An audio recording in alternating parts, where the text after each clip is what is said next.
연골 재생 시술을 할 때 나이는 상관없나요?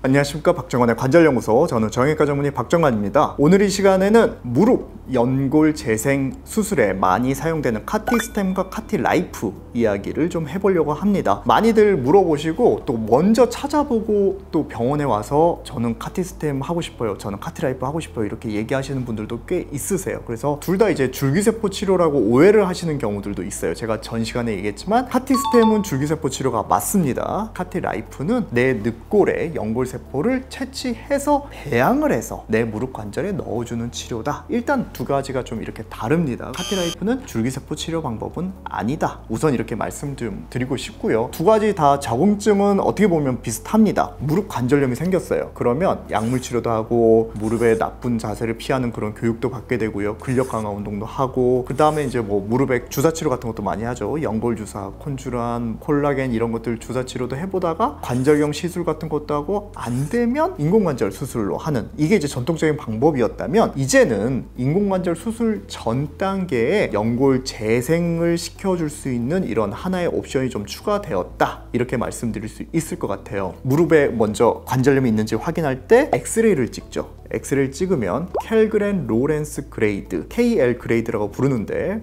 완전히 정상이 0단계부터 1에서 4단계로 해서 구분을 하게 됩니다. 그래서 이제 그 기준에 따라서 보통 이제 병원에 가시면 당신은 1기입니다, 2기입니다, 혹은 이제 4기입니다, 이렇게 얘기가 나오죠. 카티스템도 그렇고 카티라이프도 그렇고 이 적응증은 KL 4단계는 금기로 되어 있습니다. 4단계는 이미 연골이 다 닳았어요. 그래서 뼈랑 뼈가 다 붙은 상태거든요. 그때는 연골 재생이 의미가 없다, 그때는 인공관절 수술하는 게 답이다, 이렇게 이제 생각을 하시면 될 것 같아요. 4단계 전인데 무릎에 많은 치료, 약물 치료, 주사 치료, 물리 치료 뭐 이런 치료들을 다 했는데 무릎의 통증이 지속돼요. 이럴 때 할 수 있는 연골 재생 치료이기 때문에 주로 이제 3단계에서 많이 좀 시행이 좀 되고 있습니다. 그리고 이제 관절경에서 우리가 이제 무릎 연골 상태를 봤을 때 연골의 손상 정도는 ICRS 그레이드로 또 구분을 하게 됩니다. 이것 역시 마찬가지로 이제 4단계로 구분을 하게 되는데요. 카티스템은 관절경으로 봤을 때 연골이 다 닳아진 ICRS 4등급에서만 허가가 되어 있고요. 카티라이프는 ICRS 3단계 내지 4단계에서 적응증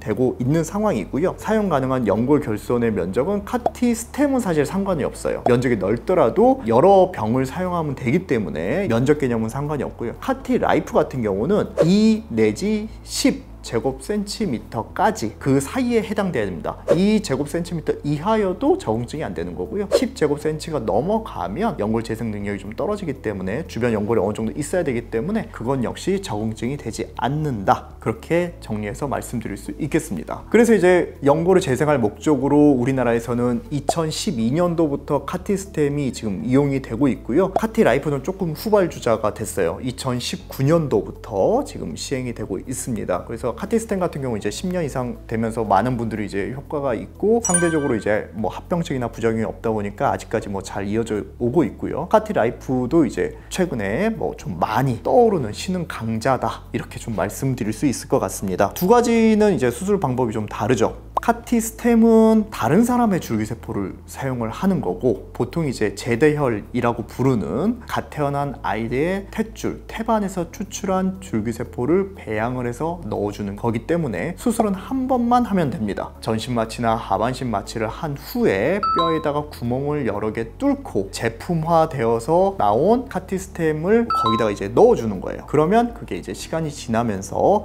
조금씩 단단한 연골로 변해가는 그 과정을 거치게 됩니다. 카티라이프는 내 거기 때문에 어쩔 수 없어요. 2번 수술을 해야 됩니다. 보통 이제 갈비뼈 한 8번에서 한 10번 정도의 갈비뼈를 많이 이용을 하게 되는데요. 그 갈비뼈에 연골을 채취를 한 다음에 거기서 채취한 것만 무릎에 넣어서는 양이 적거든요. 그러니까 그거를 한 6주에서 7주 정도, 2달 가까이 이렇게 배양을 시켜요. 그러면 이제 연골 개수가 엄청 많아지겠죠. 관절경으로 보고 이렇게 도포를 하게 되고요. 카티라이프는 뼈에다가 구멍을 뚫는 작업은 하지는 않습니다. 그 주변을 좀 다듬어주고 그 위에다가 얹어줘서 떨어지지 않게끔만 처리를 해주면 시간이 지나면 연골로 좀 변할 수 있기 때문에 보통 이제 그렇게 치료를 하고 있습니다. 둘 다 마찬가지 수술 후에는 한 달 반에서 2달 이상 좀 고생을 하셔야 돼요. 둘 다 이제 너무 큰 충격이 간다거나 하면 기껏 비싼 수술을 했는데 그게 망가질 수 있기 때문에 대부분 이제 목발 생활을 하게 합니다. 그래서 사실 양다리를 동시에 하는 건 쉽진 않아요. 보통 이제 한쪽 다리 하고 뭐 필요하고 결과가 만족스럽다면 반대쪽 다리를 하시는 경우들이 좀 더 많습니다. 목발 기간은 카티스템 쪽이 조금 더 깁니다. 물론 이제 카티스템은 체중이 많이 실리는 부위냐 체중이 안 실리는 부위냐에 따라서 목발 사용 기간이 좀 차이가 나긴 하지만 대체적으로 카티라이프보다는 카티스템이 조금 더 한 2주에서 길게는 한 4주 정도 더 목발 사용을 해야 하는 경우들이 더 많습니다. 그리고 이제 연골 재생 시술을 할 때 또 제가 좀 많이 받는 질문 중에 하나가 나이는 상관없나요? 이런 얘기를 많이 들어요. 사실은 이제 원칙적으로 카티스템 같은 경우는 나이에 크게 구애를 받지는 않습니다. 물론 이제 젊을수록 연골 재생 능력은 좀 좋겠죠. 보통 이제 관절염은 한 50대 이후에 오니까요. 그 기준으로 본다 그러면 카티라이프는 한 50세 전후 정도에서 이제 연골 세포의 분화도 좋고 하기 때문에 보통 추천을 좀 많이 드리고요. 60대 70대 넘어가는데 내가 인공관절은 너무 하기 싫어요, 이런 분들이 있으시거든요. 그럴 때는 저는 개인적으로는 카티스템을 권해드리고 있습니다. 카티스템은 사실 나이에 그렇게 구애받지 않고 시행은 할 수 있는데 카티스템을 해야 될 대퇴골의 뼈 상태가 좋지 못하면 카티스템의 결과가 좋지 못할 수 있습니다. 그래서 수술 전에 엑스레이 검사도 하지만 MRI 검사를 꼭 하셔서 연골이 생착될 부위의 뼈 상태가 어떤지 확인을 하고 뼈가 괜찮다 그러면 연세가 많으시더라도 카티스템을 하는데 크게 문제가 되지는 않는다, 이렇게 말씀드릴 수 있을 것 같습니다. 그리고 이제 한 가지 주의할 것은 이제 류마티스 관절염 같은 그런 전신 염증성 질환이 있으신 분들은 카티스템이나 카티라이프 둘 다 좋은 결과를 얻기가 힘듭니다. 그래서 적응증이 되지는 못합니다. 퇴행성 관절염에만 시행할 수 있다, 이렇게 생각하시면 되고요. 둘 다 마찬가지입니다. 내가 만약 오다리가 심하거나 X자다리가 있어서 다리에 축이 많이 틀어져 있다, 이럴 때는 다리에 정렬을 바르게 하는 오다리 교정술 같은 걸 같이 병행을 했을 때 가장 좋은 결과를 얻으실 수 있습니다.